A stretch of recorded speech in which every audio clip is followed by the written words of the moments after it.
Morning, everybody. Again, so we have a really robust attendance, much more so than I would have anticipated for this workshop. Glad to see it and welcome. We do ask that you change your name and affiliation when you come in if you haven't already done so. And we've got instructions on the screen for how to do that, just so we can identify everybody. Still letting people in. So again, thank you for joining and for your patience as we try and let everybody in who wants to come, and we'll get started in just a couple minutes.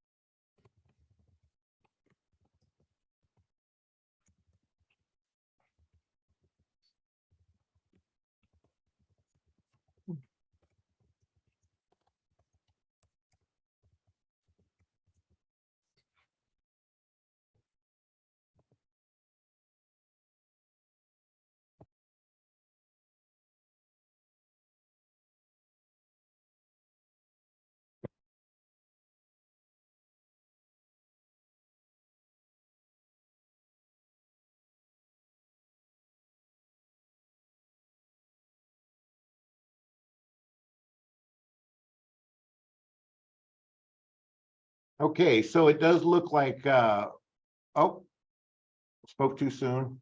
Here we go.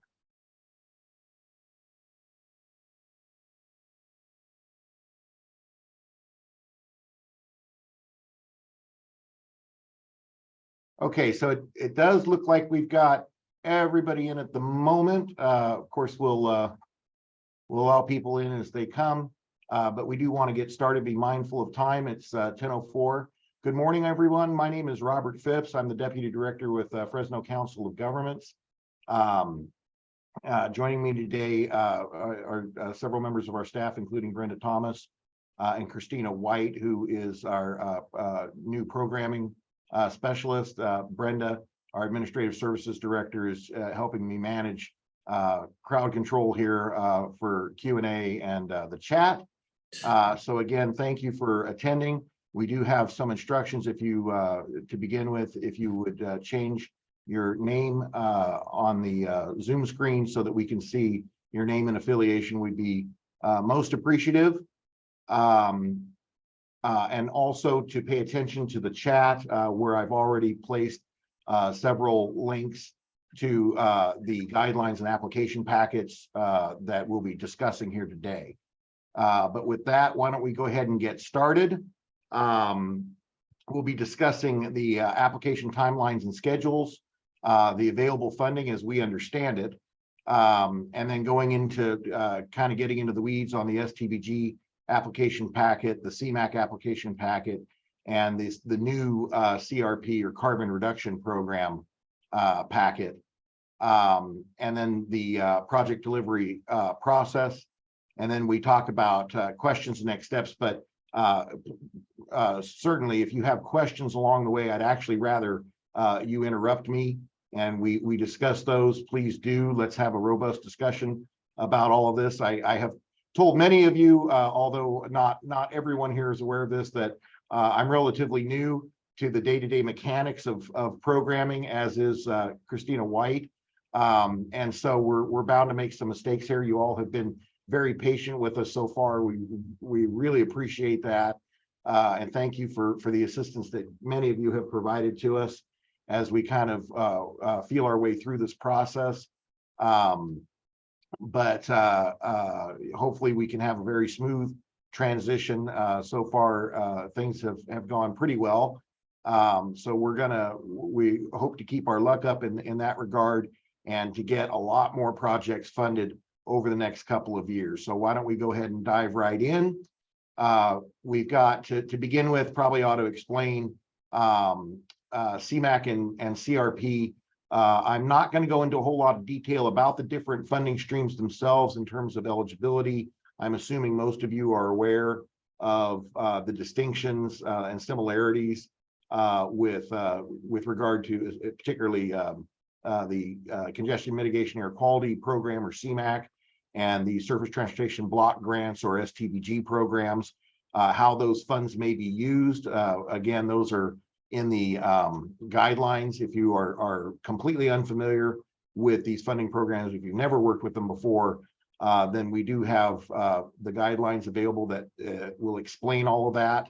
We're not really going to spend a lot of time on that. However, we will talk a little bit more about what we're calling, or what is called the CRP, Carbon Reduction Program, because that one's brand new this year, although it is a relatively small allocation that we're receiving. Only we only estimate about $3.5 million over the next 2 years of the TIP. So that's kind of what we're talking about here today, is the next 2 years of the adding the next 2 years onto the Federal Transportation Improvement Program. And so you can see here the dates that, again, in the guidelines in the application packet as well, kind of the breakdown. We've got the workshop today for CMAQ and CRP. Basically, the two applications due roughly the same time, September 15th for CMAQ and the 17th for CRP. And the reason for that is because the CRP guidelines are going to mirror very closely the CMAQ guidelines. And the reason for that is because Caltrans is kind of still developing its own guidelines. I saw just this morning that there are draft guidelines available now. But you know, that process has not been fully vetted. So there's still a lot of work left to do in terms of having that ensconced in policy, if you will. And so for now, we're kind of following, and this was the advice to us from Caltrans, was to basically follow the CMAQ process with regard to carbon reduction program. But as you'll see in the guidelines, the reason we're kind of jumping the gun is because we do need to get that funding obligated. After we award it, that money has to be obligated the first round, first cycle, no later than 2025. So that's why we're kind of pushing that one. We have the scoring committee will convene. We say December 6th. That's what we hope to do. Kind of what that should really say is probably the week of December 6th, somewhere in there. We're targeting December 6th, but that's the idea. And then January, end of January, for COG board approval of all the projects that are selected by the scoring committee and its recommendations. And then, you know, in the March-April timeframe, getting those programmed into the next TIP, and then and that really, the 2024 TIP, and then submittal to Caltrans would be fall of 2024 with expected approval. I think it's late 2024, December or so of 2024. Okay, so are there any or actually possibly early 2025? Any questions on that so far? Okay, then we're going to move on. Similar process with regard to STBG, with the exception that STBG applications are coming in later. They're not due until October 6th, as opposed to, so you've got about a little less than 3 weeks longer to work on the STBG. Oops, I didn't change. That should say STBG scoring committee convenes again. That is the week of December 6th. But basically the exact same timeline from that point on. Okay, in terms of funding distribution, now what this represents here is the 2 years, fiscal years 26, 27, and 27, 28 that are not in the current TIP right now. We're planning for that next round. So we estimate, and this is just an estimate, we do not have any even draft apportionments right now from Caltrans, roughly almost 28 million over the 2 years, across the 2 years for STBG, and nearly the same for CMAQ, with 25, but CMAQ with the understanding that there's a 25% cost effectiveness requirement or set aside. So that is almost $7 million, as you can see. But that's what we are estimating at this time. That is absolutely subject to change. What is known at this point is the CRP regional bid, what we call regional bid or competitive program, is a hard 3.484, almost 3.5 million. Again, that's across 2 years. So we have received our allocations for the first 2 years of the CRP program. That is this is a new program under the Infrastructure Investment Jobs Act, or some people may know it as the Bipartisan Infrastructure Law Bill, or IIJA, and that's a 5-year program. So we can at least expect to see CRP for another 3 years after this round. Okay. Now, for those of you who may not be aware, I know some of you are probably sick of hearing this already. Many of you are very aware of this, but for those who aren't,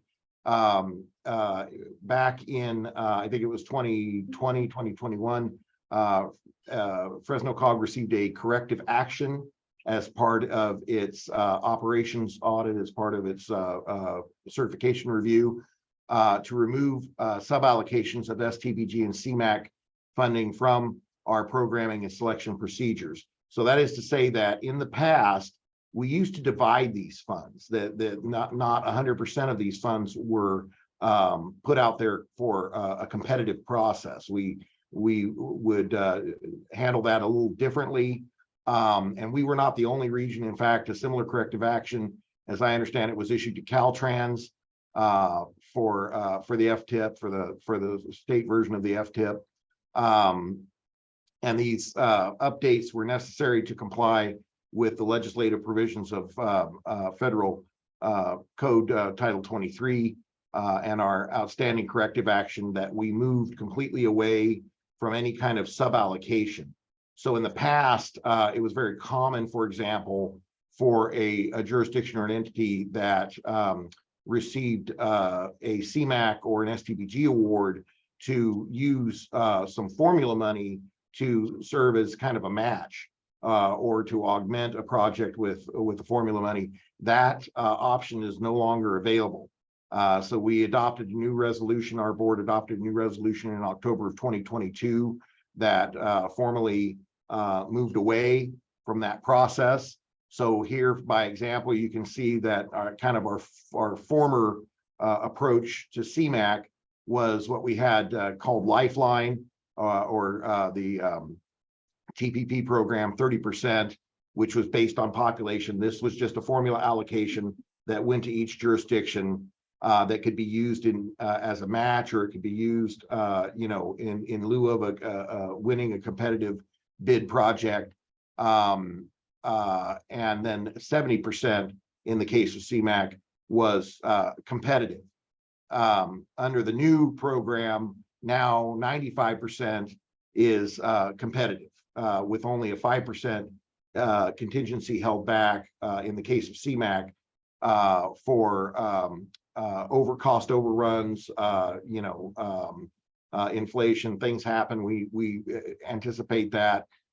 So one major change in this cycle from previous cycles is that we now have approved a $500,000 per phase cost overrun contingency arrangement, if needed, up to 15% or $500,000 per project phase. So that is twice on the dollar amount side, twice what it was in previous cycles.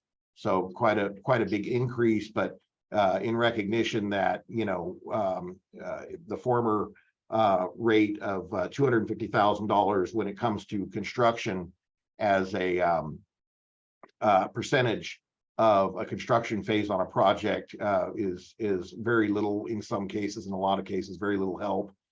So we have improved or increased that contingency amount. Similar story here for STBG on the funding distribution.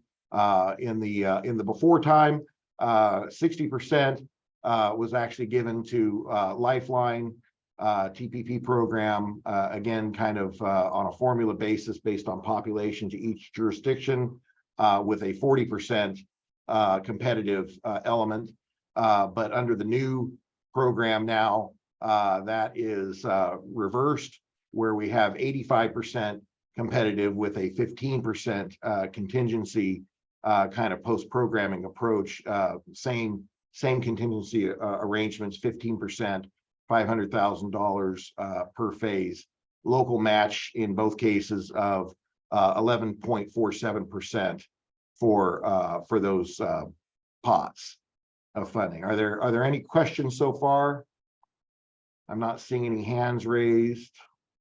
Nothing in the chat. All right, we'll keep. Robert, this is Mohammed.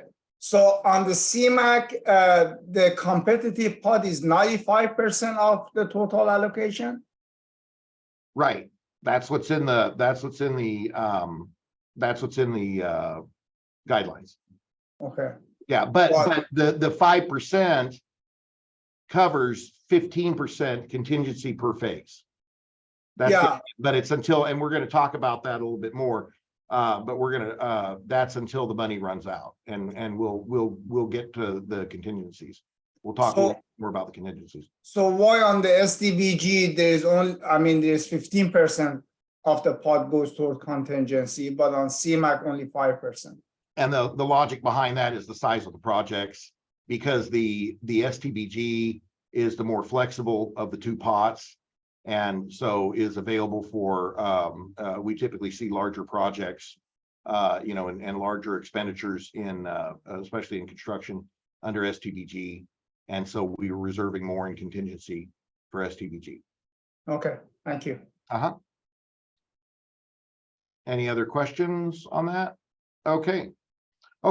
So with regard to the STBG application itself, just some quick examples of over the years that we've received, you know, cover pages, what the application should look like. In terms of general project information, we're looking for it to be consistent with the project throughout the application. That consistency is kind of important. There are, you know, we do see a lot of copying and pasting for multiple applications, so we ask that you take some time to pay attention to the detail and ensure that consistency throughout the document. The general project information is important to our programming process, you know, because we'll probably be entering these projects. In some cases, we may ask you to do it, but in most cases, we'll probably be entering these projects ourselves, so that we can, you know, the consistency helps us include the most accurate scope and project description to avoid future amendments that are caused by an error in the application. Okay, so you can see some of the examples here. You know, maximum of 34 characters in the project title. There's a project priority now. 10 projects. This is kind of an aside, but maybe an important note. You know, that we ask you a maximum of 10 applications per organization, per jurisdiction, and that you label them in priority order. I think most of the rest of this is probably pretty self-explanatory. Maximum of 156 characters for the project description. Include the route number, name, post mile lengths, length of project, and project limits under project location. So when it comes to the project type and details, if there's more than one mode, you're going to want to check all that apply. The scoring rubrics are based on the project type, so make sure to check all that apply, and that way the scoring committee can score accordingly. In terms of project details, the ADT, accident rates, air quality assessment code, cost benefit ratio, all of these things are important. When we say provide a source of data, that refers to the year of the data, and we're looking for the most recent year that you can provide, but we don't limit it. The accident data should be from the last 3 years, however.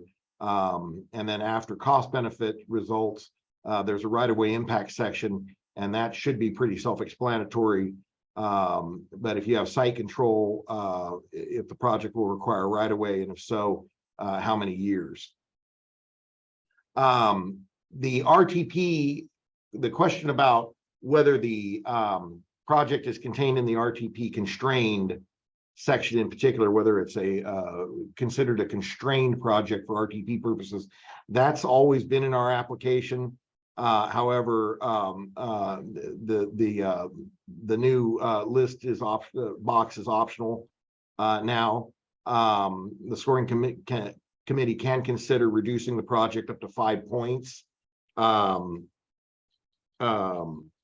if the project is not already in the RTP, because it should be, quite frankly. That's the way these projects flow, especially if they're going to require federal money. So the project should be in the RTP.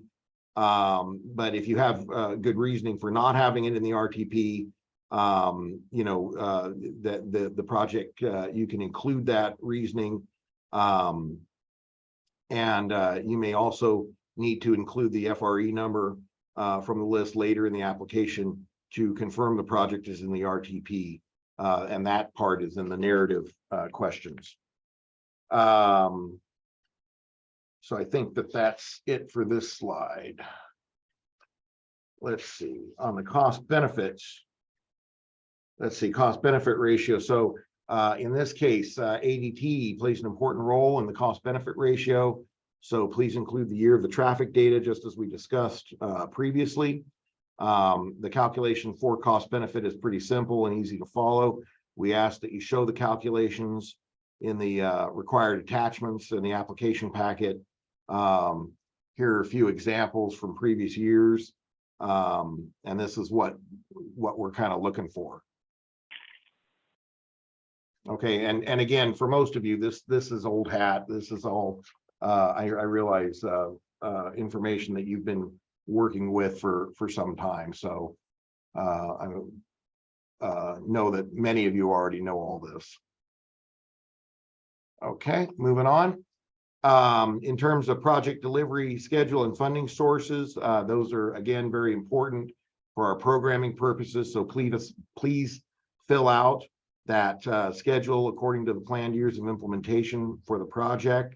So if PE, for example, is in the first year, put the PE amount, for 25-26, right away 26-27, and con in 27-28. However, you need to do that, whatever that will make the most sense. And we will try and program, and this is important. We will try to program according to the preferred dates, but the actual program will depend on our financial capacity, right? So it just depends on how much demand there is in a given year for funding. The demand is not as sensitive, particularly to a given phase, but it is sensitive to the number of projects. And although it can be sensitive, especially to construction, I guess, because that tends to be much higher. But so we may have to push certain phases of project further out into the FTIP or outside of the FTIP in order to accommodate earlier phases that need to get going faster. So we will try again and do our best to program to your desires. But it's going to depend on the capacity that we have, the size of the allocation in a given year, and how much of that is already spoken for when we go to program your project. But in the meantime, we can use the EPSP process to ensure a project is delivered in a preferred year. As long as the project is in the FTIP, we should be able to EPSP backward and forward in order to get you what you need. Let's see.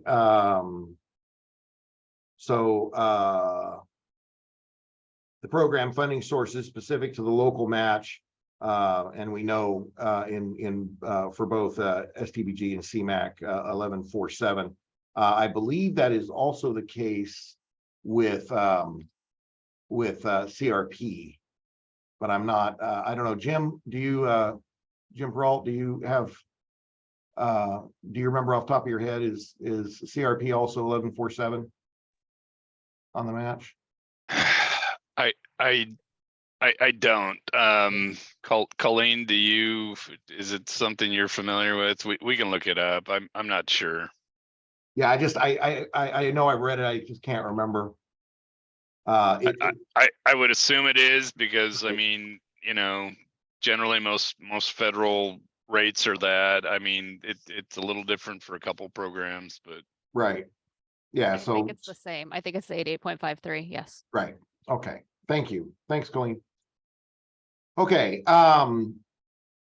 In terms of project scalability and partial funding, we often run into this issue when it comes to kind of the end of the line. Your project may make the cut, but it's it's being scored toward the bottom, for example, of the list of eligible project. So project scalability in a case like that can be very important.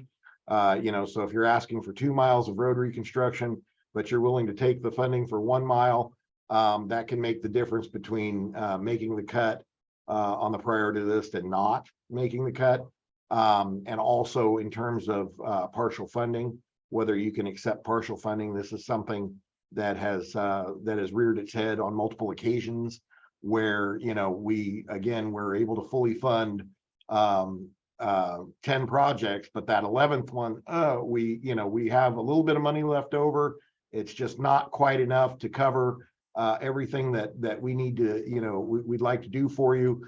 But we've got 750, you're asking for $1 million. We've got 750,000. Will you take it? Can you scale the project to adjust for that? And typically the answer is yes, 2 thumbs way up. But sometimes it's not going to work. That does happen. We understand that, and we'll move on. But you just do want to make sure to indicate whether the project is scalable and whether you'll accept project funding. Now, these are just yes or no questions. And you can feel free to say that you would accept partial funding, for example, up to 500K. Just be as detailed as you can so the scoring committee can make a decision based on the best information. Okay, so in terms of scoring criteria, every project is going to target different categories. We don't anticipate it, and it would be extremely difficult for any project to score perfect in all categories. But all projects are scored relative to each other. Here's kind of the breakdown. This has not changed much. Again, in reviewing these guidelines most recently in May, the guidelines and the application package for these programs, there were not too many changes that were made because of the big change that eliminated Lifeline back in October. We had just revisited the guidelines in October of 2022 for a major revision. And so, you're not going to see big differences in terms of scoring criteria from cycle to cycle. However, with CRP, there are some major differences between how that program is scored relative to CMAQ, even though it's kind of modeled on that program. So are there any questions with regard to the scoring criteria for STBG? All right. So on the narrative questions, the guidelines do have a specific rubric on how each narrative question will be reviewed by the scoring committee, and how that will be based on the project type for some of the questions. So with regard to, for example, with PCI, you want to show images, tell the story as to how the project addresses the current conditions, explain how it addresses, infrastructure preservation, describe the conditions of the roads and the assets, and how the project will continue to improve the current condition. And you'll want to include an estimated lifespan and pavement condition index information if you have it, if it's applicable. You want to explain how the project addresses safety or security issues and demonstrate how it improves and remedies potential safety hazards. You'll please do include data that clearly demonstrates these issues. So they'll be scored based on high, medium, and low scoring criteria for that. You'll want to explain if the project has a positive benefit on air quality and incorporates any transportation control measures, and whether the project relieves congestion or expands the current infrastructure system without negatively affecting conformity requirements. Now, of course, under SB 743, that's going to be a lot more difficult. So yeah, we do expect to see fewer capacity increasing projects, but certainly more road rehab projects. So those are some important notes on that point. You'll need to reference the Fresno COGS congestion management plan map. That'll provide you with collision points and congestion based on your project location. It will do all of the work and tell you exactly what boxes need to be checked and how many points you'll receive, or how many points there are. The subjective evaluation category is up to the scoring committee members, but they can take other factors into consideration. Construction ready projects. This is a relatively new feature in our applications. I think this is only the second or third cycle we've done this, but in an effort to maintain our good rate of obligational authority and obligational commitment, construction ready projects are available. You can get 2 points if construction is programmed in the second year and 4 points if it's programmed in the first year. Excuse me.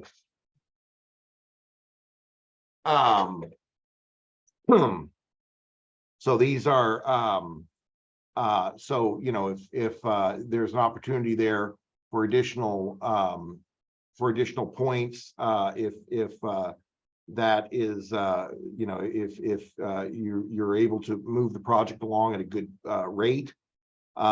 These projects that should include the draft PES forms and a draft right-of-way certification or self-certification if there are not federal funds on the project.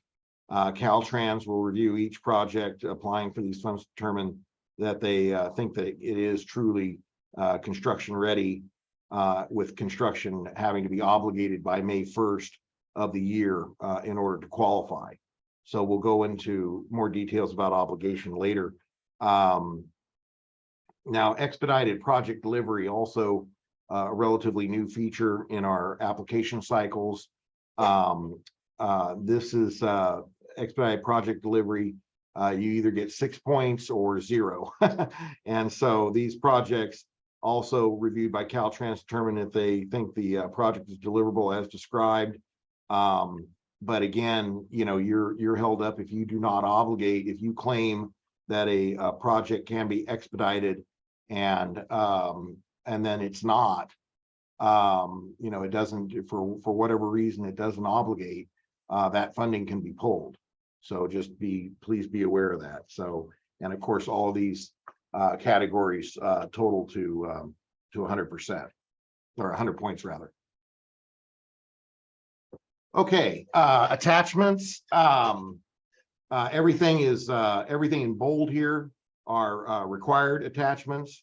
So for the resolution, we ask that you, to the extent possible, you include that in the application packet. There was some discussion in the most recent scoring committee meetings about the resolutions and whether you know, the resolutions can follow such that they would be available by the time the scoring committee meets, as opposed to when the application is actually due. And our scoring committee gave the thumbs up to that. So we will go ahead and accept resolutions up until the basically that December, that week of December 6th. If you can get them when you submit, that is ideal. That's the way we've historically done it. So there is a sample that's attached to the application packet, but it's very generic. But it does support both the STBG and CMAQ programs, and it helps ensure a timely delivery. For the project location map, please take some time to make sure you provide a good location map. There are some maps that really go above and beyond and help make a big impact on the scoring committee. So that's good information for you to know. In terms of attachment H, if there's any cert info that you're asking for points on in the construction ready or expedited project categories, this will help with the Caltrans review. Photos are not required, but they are strongly recommended. And anyone who has served on the scoring committee probably would tell you that those photos make a big impact, and it's a very simple thing to include in the packet. So you know, give that some thought as well. And then of course, attachment J, always helpful, letters of support, any indications of community outreach, you know, public input, things of that nature. Okay, so that kind of covers our CMAQ application packet. Before we leave that section and move into, I'm sorry, I said CMAQ, that's the STBG. Before we move into CMAQ, are there any questions about STBG, about the STBG application packet? All right, well, you guys are taking it easy on me today. Thank you. Okay. So in terms of the CMAQ application, here we've got, unlike STBG, there is no restriction with regard to road classification, but we are continuing through this cycle ineligibility for any project that requires a Buy America waiver, just because we have had so many problems and so many delays. You know, we've seen so many delays in terms of getting those waivers issued. Some of that funding is actually in jeopardy because they've been waiting on the Buy America waivers for so long. But under CMAQ, cost effectiveness has been updated to $63 per pound. So that's kind of a big deal. The application itself is streamlined to have the same instructions basically apply as to STBG, except that CMAQ now has cost effectiveness added to the cover page. But you know, so you've got the same elements, the project name, project description, everything, but the biggest difference is that there are no narrative questions. So in terms of attachments, we remove the cost benefit ratio for CMAQ, but add in the emissions reductions sheet, the calculation sheet. So oops. Okay, so with regard to project details in terms of air pollution reduction, every project requires an attachment. Cost effectiveness should be included and visible on all emissions reductions attachments. In terms of average daily volume, traffic volumes, ADT on a road or equivalent volume levels for transit, bicycle, pedestrian facilities. You want to list the number, source, year, So for example, 245 ADT, 24-hour counts, December 2019 in this case. We have annual auto trips and VMT. If it reduces the trip, you definitely want to be noting that. And for the air quality assessment, you want to list all codes that apply to your project. So specifically reference Appendix A. And then in terms of subjective information, this is your opportunity to shine. So you want to tell the score, all the scores, your narrative, tell them your story. And use that space to your advantage. Let's see. Okay.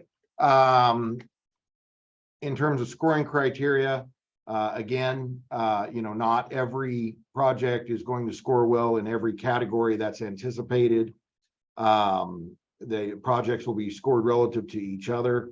In the past, we have had projects that have been funded with high 40s, low 50 scores. So that's not entirely unusual. In addition, we score all projects by project type. So in general, the scorers will spend time looking at all the bike and pedestrian projects, for example. So even though we got rid of the soft targets, the scoring committee will understand that a diverse set of project recommendations are needed.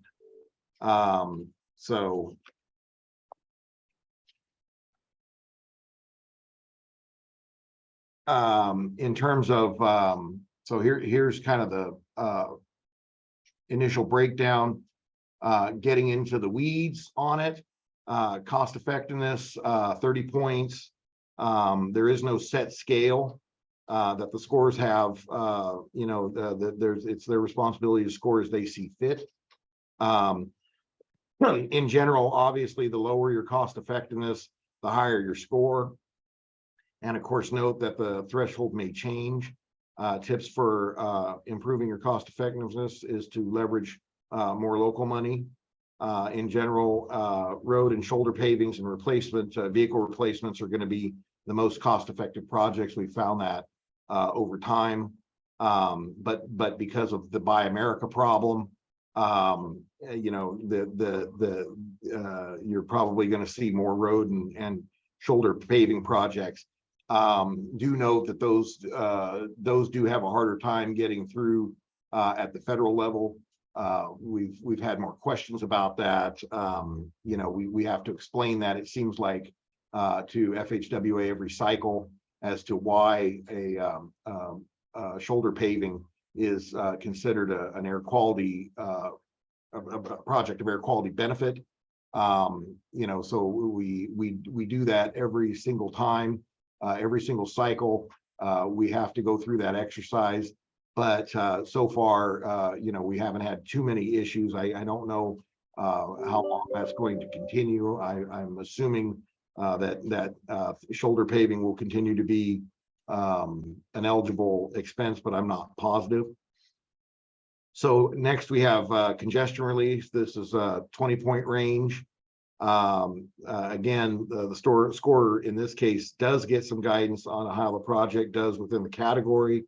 Transit roads and bike pedestrian projects, for example, are further split into high, medium, and low impact.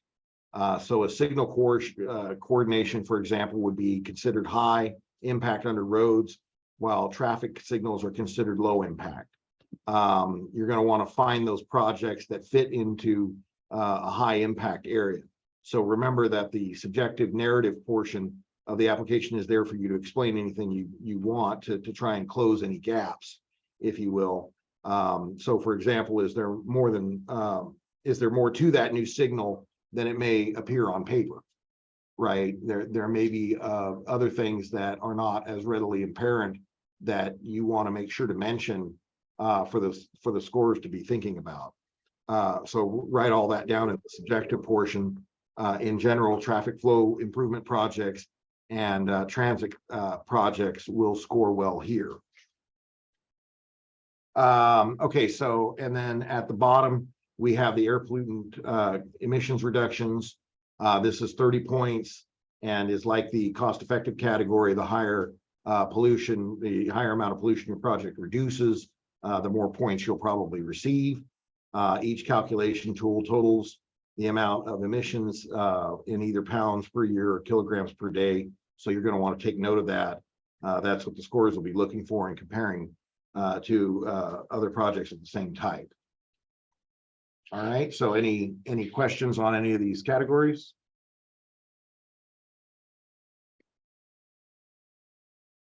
Okay, moving on. So we've got trip reduction in the 10-point range.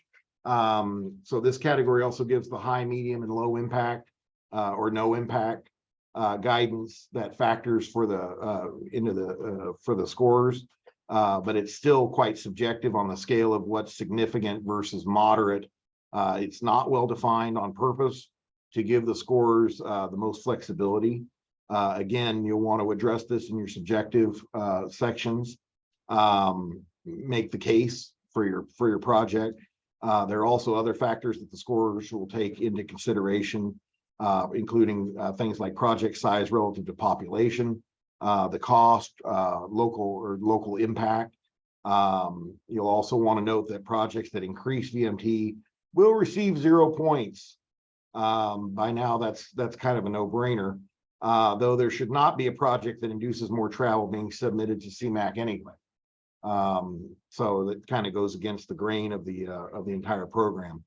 Lastly, you have the subjective evaluation that's worth still worth 10 points, and there are a wide range of factors in this that the scores can consider.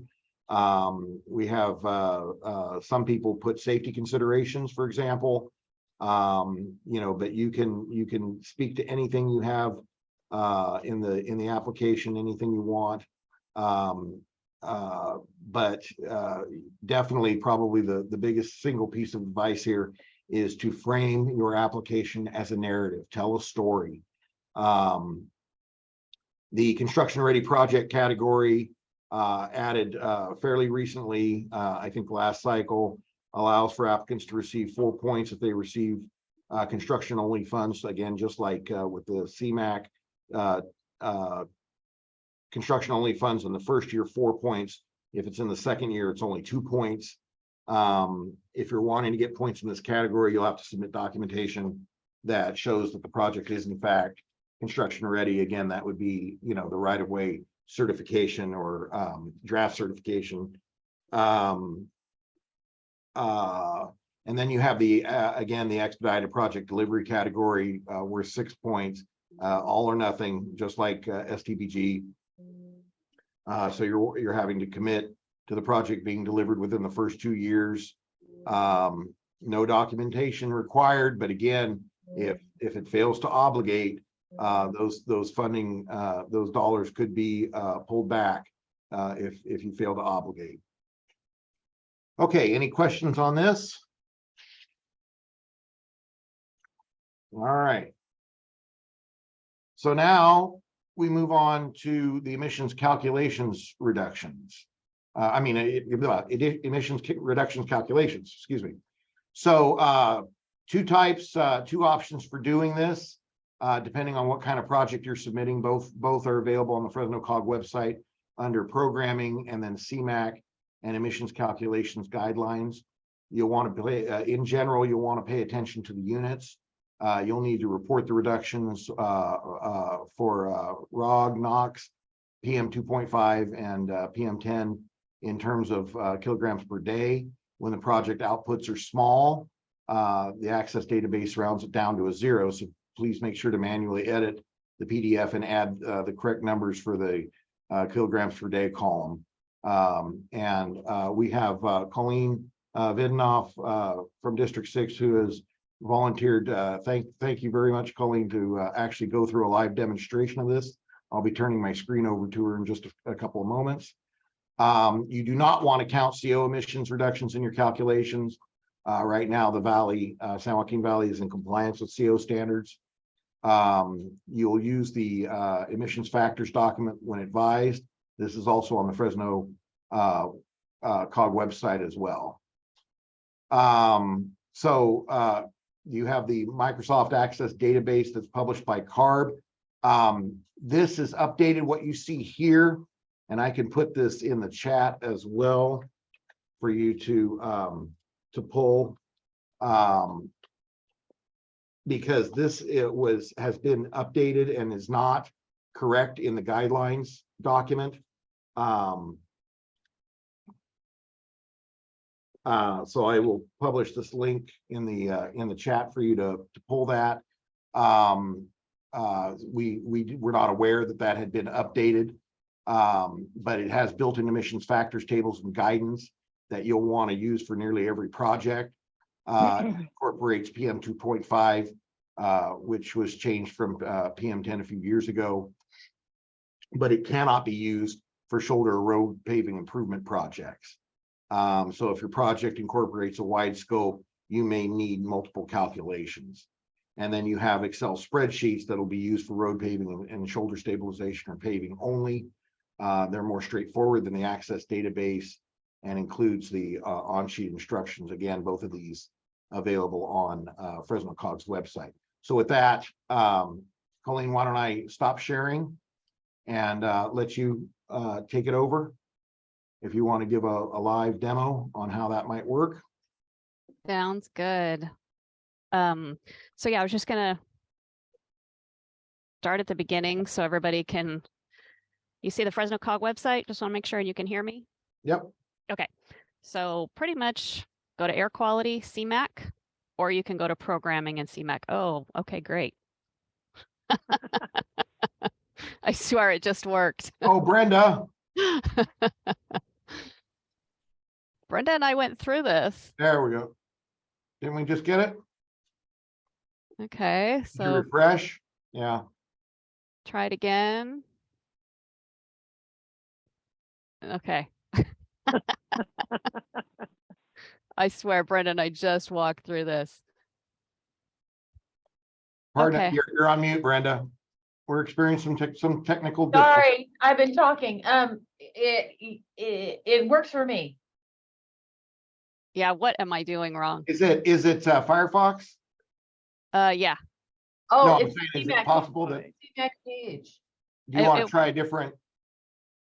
What, Brenda? What was that? It's just those, yeah. You know what? I asked him to add a drop down for the new funding stream that you have. And I bet they're doing it right now. 'Cause Okay. that would be ironic. For the carbon reduction program. I'll email them right now. Okay. Quick.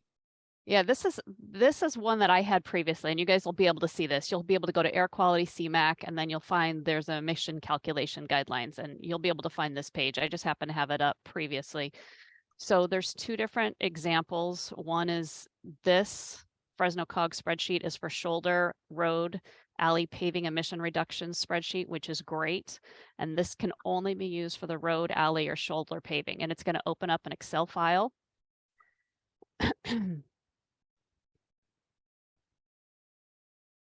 I swear. So you have this Excel file and you're going to type in your agency name, but you're going to click enable editing. You're going to type in your agency name, your project description, your project cost, your CMAQ dollars. And this is already in here, your effectiveness period and 365, and then whatever length and your ADT, you're going to put all of that in and it'll pop out with, you know, whatever your results are. I'm sure most of you are familiar with this, and that's for the shoulder. And if you click on here, down here at the other tab, you have the unpaved road, and you'll do the same thing. And the third tab is an example. So you have an idea of what it should pop out. So this is the number, the after emission factor that's going to pop up. So that's pretty simple on Fresno COG's website. That's already there. The other one is a little more difficult, but I'll walk you all through it as well. So you're going to click on, and this is going to be used for roundabouts, for bicycle facilities, for new bus service, for PED, things like that. You're going to click on your automated cost effectiveness tool, calculation tool.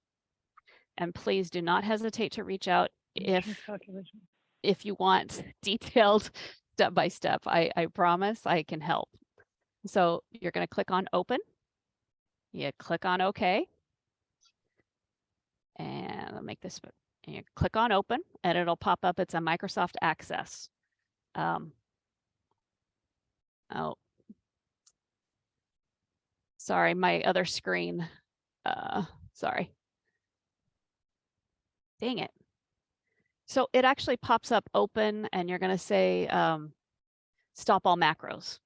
And I'm sorry, it popped up on the other screen, but you're going to click OK, that you're going to trust it and you're going to stop all macros. Now, please understand, you're actually going to close it. Then you're going to go back to your download folder, whatever's been downloaded. So it'll be the one that you just downloaded. You're going to click on right click, properties. And this is really saying that you're going to trust it. And that's the whole problem. If it works for you, great. But like our system in Caltrans, it kind of blocks it and it won't allow it. So you have to go back, click on properties, unblock, say apply, OK. And then you'll be able to open it again. And just say OK and stop all macros. And you're going to enable content. And this is where you're going to be able to do, if you have signal coordination, or if you have new bus service, van pool, bicycle, street sweepers, if there happens to be the Buy America, waiver. But I'm just going to give you an example. Say you want to do a roundabout, and there is an FHWA website that does have the emission calculations, but we can't use that one because the FHWA emission factors are not appropriate for the Central Valley and for California. So I'm sorry, you have to go through this exercise to get to this access database. And you're going to click on signal coordination, and then you're going to input all of this. And I've done an example, so that way it's already been done. You're going to type in, say, your CMAQ funding, and I'm just throwing in the 88.5, whatever, so say you've got 885,000, because say it's $1 million roundabout. And you're going to type in your other funding. So that's your local match. Your project life is 20 years. And you're going to change this to 365 operating days, because a roundabout does do 365 days. I think it's an automatic default of 250. And I think that's how the old signal coordination used to be, not counting the weekends and things like that. Now, for a roundabout, you're assuming you have about 0.1 miles of congested roadway segment in each direction. So you just say 0.4. Is that your assumption? And then however many trips per day. If I just assumed 1,000 in each direction, so 5,000 trips per day, this will be your VMT. And then these factors I inputted, so I can go back to the other access page that has nothing. So again, I'm just trying to save time, but these numbers, you're going to go back to COG, and you're going to get your emission factor tables. And Brenda's actually already updated this for us. It has the 2022 emission factor tables. And you're going to go down to table 4, but it's the second set of table 4, because if you look on here, this is saying project life is 1 to 5 years. Well, your project life is 6 to 10 years or greater. And for a roundabout, we assume that prior to, say it's a 4-way stop, you're going to assume your average speed through it is 25 or 20, whatever you've done your research. But after, when you install a roundabout, the average actually goes up to 25, because if you think about it, if it's a signal or a stop and go, you're going to have 0, and then what they go through in, say, is 40 miles an hour or whatever. So your average is, say, 20. And then after the roundabout's installed, there's going to be a constant flow. So your average is actually going to go up. And I know it sounds weird, but that's how it is. The average speed increases when you install a roundabout, but not up to, 50 miles an hour. It just goes, say, from 20 to 25. So you're going to use these factors to input your ROG, your NOx, and your PM 2.5. And you can see in here, I did say, you can see these numbers, the 0.04, 0.29, 0.003. And sorry, it's the other axis, this one. So I inputted these, and this is here, even though when you click away from it, you can't see that it is there. And it's the same thing here too. It's the 0.002. Then when you've inputted your funds and everything, it'll come down and it'll say your reductions, and you'll see here are your reductions. And it'll give your cost effectiveness. And like Robert was saying, if I click here to preview, give me my results, and you'll see this is, but if you click on, I guess that didn't do it, but you're going to click here to print and you click here to preview. But say you had a different number. I'm just trying to give you guys an example of, I'll just say this is 0.1. Just to give you guys the example of what I'm trying to do, show you. When I click here to preview, oh, it didn't do it again. Anyway, if numbers pop up here, you're going to need to input that, because when you go back to print it out, these numbers will not show up because the numbers are too small, because it rounds down to 0. So just do your diligence first to do a preview to see what the numbers are, and then you can print it, but then update it manually in PDF to reflect what it actually shows on the print preview. So that was a quick overview. Are there any questions that I can try to answer? It is a little overwhelming, so don't hesitate to reach out to me. Well, again, many of you probably very familiar with this already. We just wanted to make sure that we did show for those of you who may not, this may be your first time applying for these funds. I know the city of Fresno, for example, has some new people on board. So do feel free to reach out. Again, you know, I had asked Colleen, thank you. Colleen, I owe you lunch, by the way. No worries. For handling this for us, because we don't have anybody on staff anymore who is terribly familiar with this. We're going to have to kind of get reacquainted with it. So thank you for covering that for us. But you can reach out to us, or you can reach out to district for any assistance on this, you know, and we'll reach out to district on your behalf if we need to, if we can't answer the question. But happy to do that. And again, give one more moment for any questions or comments that may come up on this. I have a question. Yeah. Just to reiterate, the major changes from last time are just, how different is this from last time? From 2021? It's no different. I just walked through making Okay. sure everybody understood how to do it. Right. If they were a rookie. Right. Okay. And there was just one in the slideshow. There was one table that said something about, we didn't know that this has been updated or something. Oh, yeah, it's Slides that the Robert new showed? emission. The emission guidelines were updated, or the emission factors were updated in 2022. And there are also our new CMAQ guidelines that they say 23, 24, and they're interim, but it is on the website, and Okay. Brenda's just making sure. So those are the only two, if people have already done this many times, those are the Yep. only two things they need to think about. I just Correct. wanted to reinforce that part. Okay. No, it's just, Thanks. it's confusing, especially with the roundabouts walking through this access. And if somebody hasn't been able to access it and they're frustrated, you know, I'm like, hey, there are tricks. So yeah. And walking through the roundabout. That's yeah. Correct. Good example. They're Okay. safer for pedestrians too. That's right. Correct. Absolutely. Okay. So thank you very much, Colleen. I sure appreciate that. So I'm going to go ahead and pull the screen back from you to move on. Great. So again, you should have you should see the my screen back in terms of general application tips and calculation tips now. You know, fundamentally just be consistent throughout the application.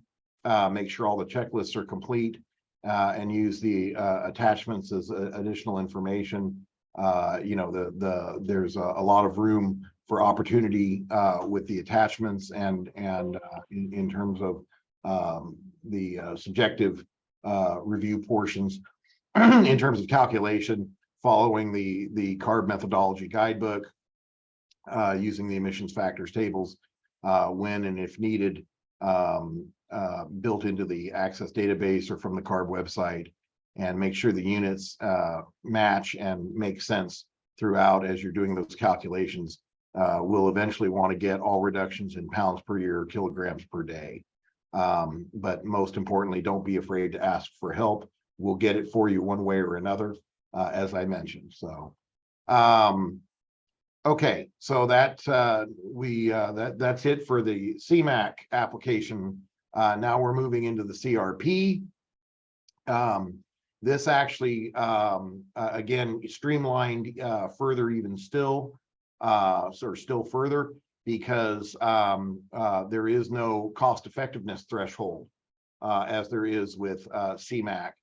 We were actually advised not to include one because they're at the time that we were devising our guidelines for CRP, our regional guidelines, the state had not developed any cost effectiveness guidelines.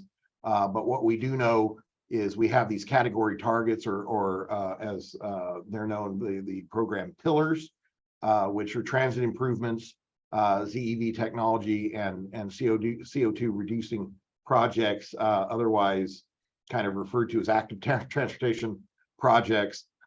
These are fundamentally going to be the biggest, highest scoring projects. This is what the program aims to build.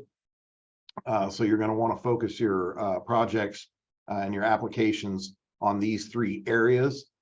So again, nothing that requires a Buy America waiver, but again, the application streamlined very much to CMAQ without the cost effectiveness threshold. So all of the same advice, requirements, that we saw in CMAQ apply here. I'm not going to go through all of that again. The scoring criteria, however, very different in that you have a much higher subjective evaluation, about 50% higher than you do in the other areas, because we do not have a cost effectiveness threshold.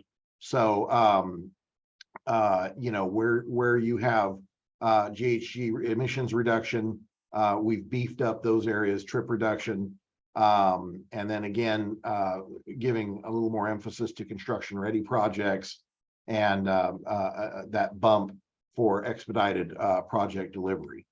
So if and this that's for this round.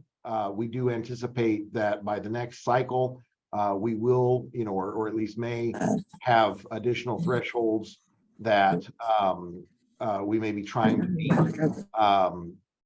and we'll incorporate those into guidelines that follow this cycle. And again, all of these applications, the guidelines, are linked on our website. Those links are provided in the chat. You also have the CARB guidelines as well in there. This is kind of the Caltrans project delivery process. Again, I imagine most of you very, very familiar with this. We have emphasized this year, probably more than most, although we do it every year, the degree to which obligations are very, very important, obligating projects in a timely fashion. We do our best to program these projects according to your needs, and we understand that those change, based on circumstances, and especially with regard to right-of-way acquisition. But the OA, on a statewide basis, the OA situation in California this year is pretty dire. We just had a meeting yesterday that, in the last month, that has not improved dramatically, although I am happy to tell you that as of, Chris, what was the date? Christina White, do you remember? I can't remember what they said in the CFPG meeting, what date it was. I think it was June I think it was a mid-June date, that it looked like Fresno, well, for actually the end of June, Fresno was 98% obligated. So we are at least doing better than the state as a whole. But there is serious concern this year that the state may not get August redistribution as a result of this. Southland Skag region coming in way under. I think they're at less than 30% obligated for their projects. So that's probably the majority of the issue there. So we're doing everything we can, and we wanted to thank you because it looks like we will at least meet our OA targets. You know, that would allow us at least to be subject to some potential August redistribution from other regions in the state if we can exceed that. And right now it looks like we might. But I think we have everything obligated for this year that we're going to get out of the system. And I know we've beaten you up over that.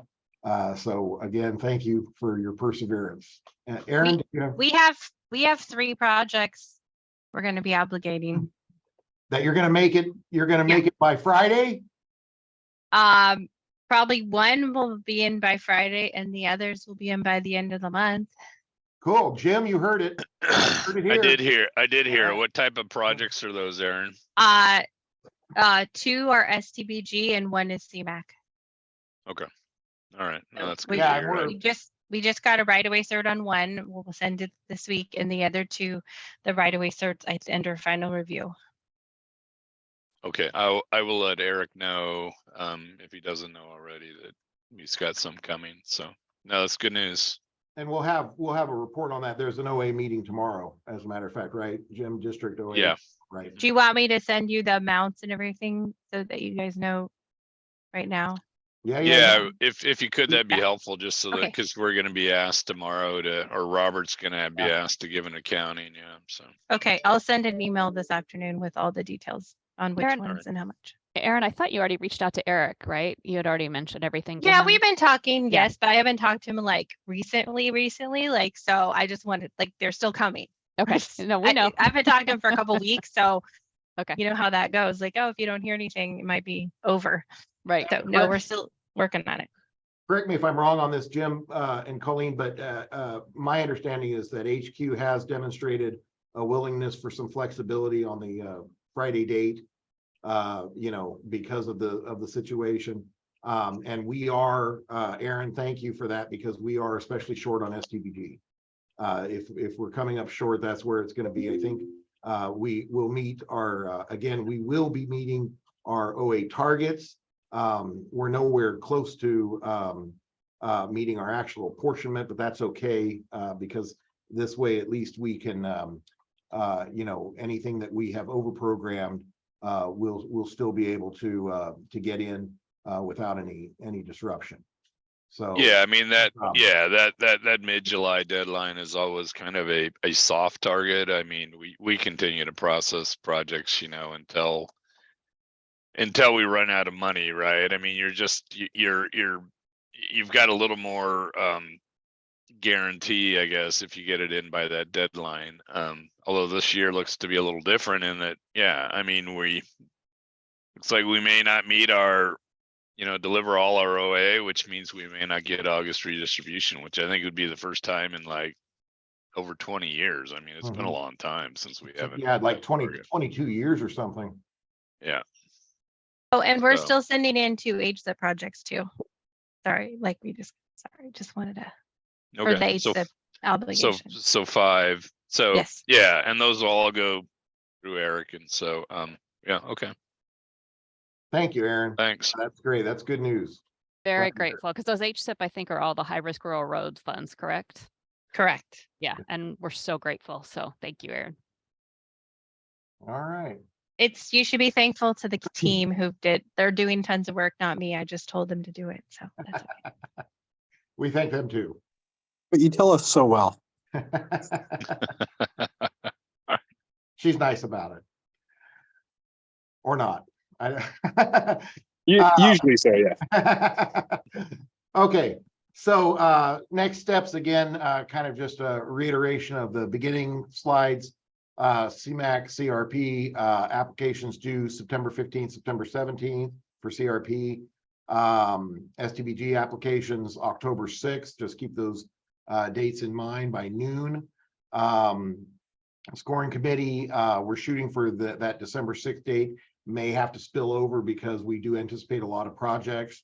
You know, again, now that that Lifeline is no more, unfortunately, our jurisdictions have no choice but to use the competitive bid process. So that's going to increase the number of applications. Policy board approves the projects in January of 2024. We'll get them programmed into the that's an old FTIP date, in March through June, July 2024, and then the FHWA approval toward the end of the year. So one last opportunity for any questions, comments, and if not, so please, by all means, give us send us your questions as you come upon them. Any application glitches or issues that you may have. Here's my contact information as well as Christina White. And like I said, if we can't get the answer for you, we'll find it one way or another. And I want to give take a special moment to thank our Caltrans partners with District 6 for helping us out today on relatively short notice. So thank you, Colleen, and thank you, Jim. Appreciate you being here and chiming in. And of course, they're here. The title of the division says it all, local assistance. So thank you guys. You're very good to us. If there's nothing else, then we will let you go, about 40 minutes early. So happy Wednesday. And we look forward to seeing your applications. Take care. Thank you. Thank you. Thank you, Robert. Robert. Bye-bye.